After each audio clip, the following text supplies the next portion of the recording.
चलिए आज एक नए आर्टिस्ट की चर्चा करते हैं, ठीक है ना। जिसको जो है थे तो विदेशी, लेकिन उनका जो है मन रम गया था भारत में। उनका बहुत फेमस नाम है। आज हम उनकी चर्चा करेंगे, जाज कीट की, ठीक है ना। तो जाज कीट के बारे में आज हम लोग चर्चा करेंगे। जाज कीट, ठीक है ना। देखिए, इनका जन्म 1901 ईस्वी में, ठीक है ना। इनका जन्म 1901 ईस्वी श्रीलंका में हुआ था। श्रीलंका में हुआ था। लेकिन ये क्या थे? डच के निवासी थे। डच के निवासी थे। एक टाइप का आप समझिएगा, अगर श्रीलंका के निवासी थे यानी कि इनकी कला पर बौद्ध धर्म का प्रभाव है। बौद्ध धर्म का प्रभाव है। दूसरा, ये आ गए भारत आए तो क्या होगा? भारतीय कला से प्रभावित हुए।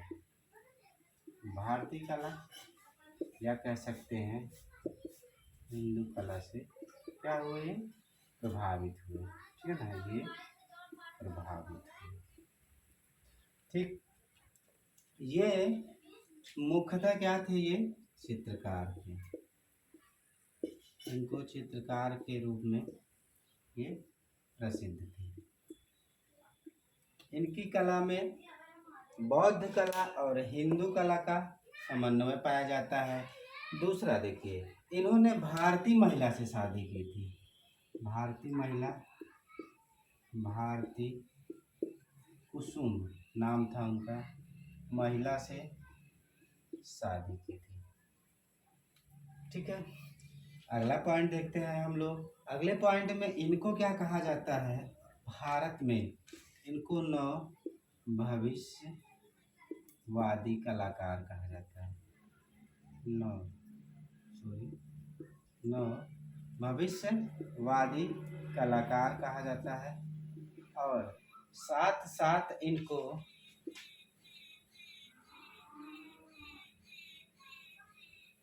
घनवाद का प्रभाव था इनके ऊपर।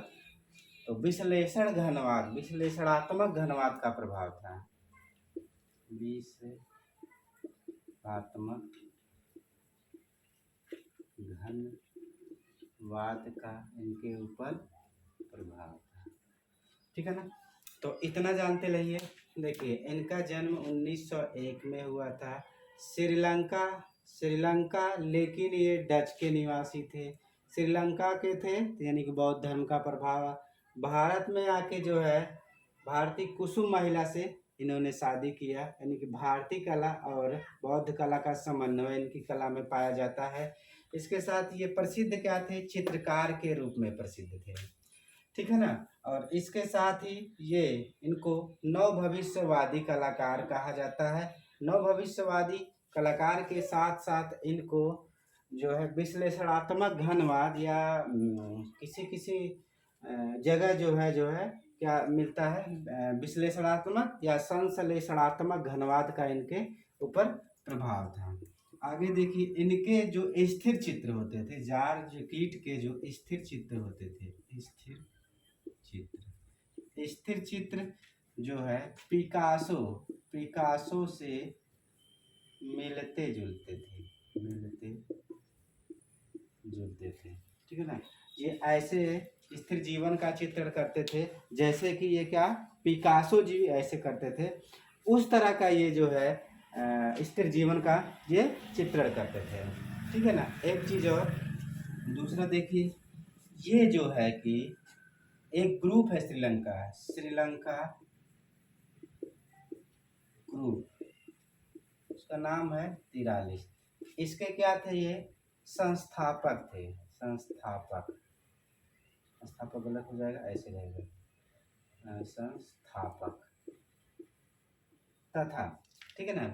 श्रीलंका ग्रुप 43 के ये संस्थापक थे, ठीक है। जिसकी ये जो श्रीलंका ग्रुप की स्थापना हुई थी 1943 ईस्वी। इसके साथ साथ ये देखिए, एक ग्रुप था सिलोन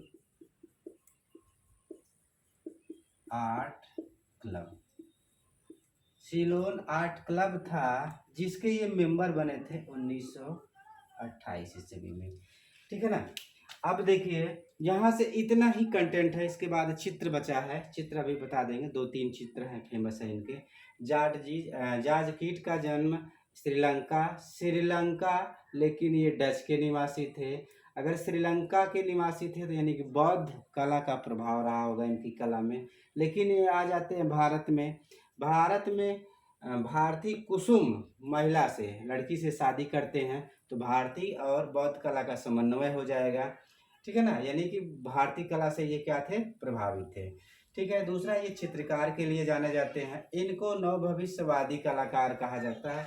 ये बहुत ही इम्पोर्टेंट पॉइंट है कि कभी कभी आ भी सकता है कि किसको नव भविष्यवादी कलाकार कहा जाता है। इसके साथ साथ विश्लेषणात्मक घनवाद या संश्लेषणात्मक घनवाद का प्रभाव था। यानी कहने का मतलब सीधा ये है कि इनकी कला पे घनवाद का भी प्रभाव दिखाई देता है।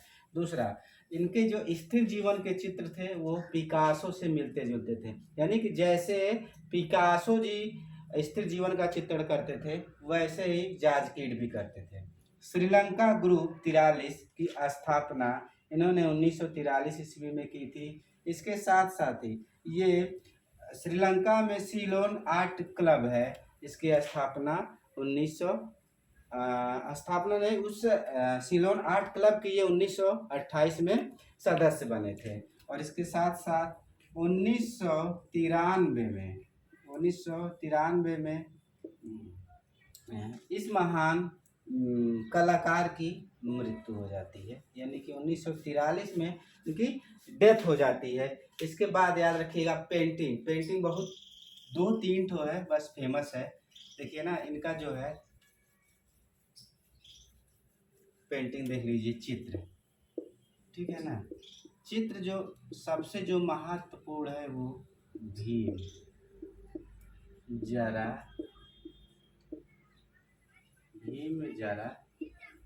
संघ, ठीक है ना। अगली पेंटिंग है वर्षा विहार, दूसरी है वर्षा विहार, ठीक है ना।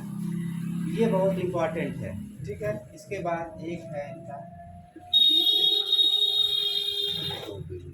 एक ही वीडियो में हम 2-3 बार रिवीजन कर देते हैं ताकि एकदम क्लियर हो जाए और सबको, जितने लोग वीडियो देखते हैं, एक ही बार में याद हो जाए, ठीक है ना।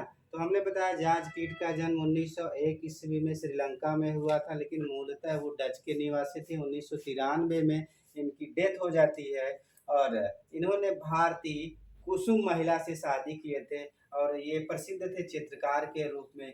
इन्हें भारत का नव भविष्यवादी कलाकार कहा जाता है। साथ ही साथ इनकी कला पे घनवाद का प्रभाव दिखाई देता है, ठीक है ना। और इनके स्थिर जीवन के चित्र पिकासो से मिलते जुलते थे। श्रीलंका ग्रुप 43 श्रीलंका ग्रुप है जिसकी स्थापना इन्होंने 1943 ईस्वी में की थी। इसके बाद सिलोन आर्ट क्लब है जिसके मेंबर ये 1928 में बने थे और 1993 में इनकी डेथ हो जाती है। चित्र है भीम जरासंध, वर्षा विहार और गीत गोविंद, ठीक है ना। इतना एक बार पढ़िए, एक बार में ही सारा मैटर क्लियर हो जाएगा और आपको याद भी हो जाएगा। और जो लोग भी हमारे चैनल पे जो है पढ़ रहे हैं वो लोग एक बार शेयर और सब्सक्राइब कमेंट जरूर करें। और अगर आपको लाभ मिलता है कि आप भी कोशिश करें किसी दूसरे कला विद्यार्थियों को भी इसका लाभ मिल सके। धन्यवाद।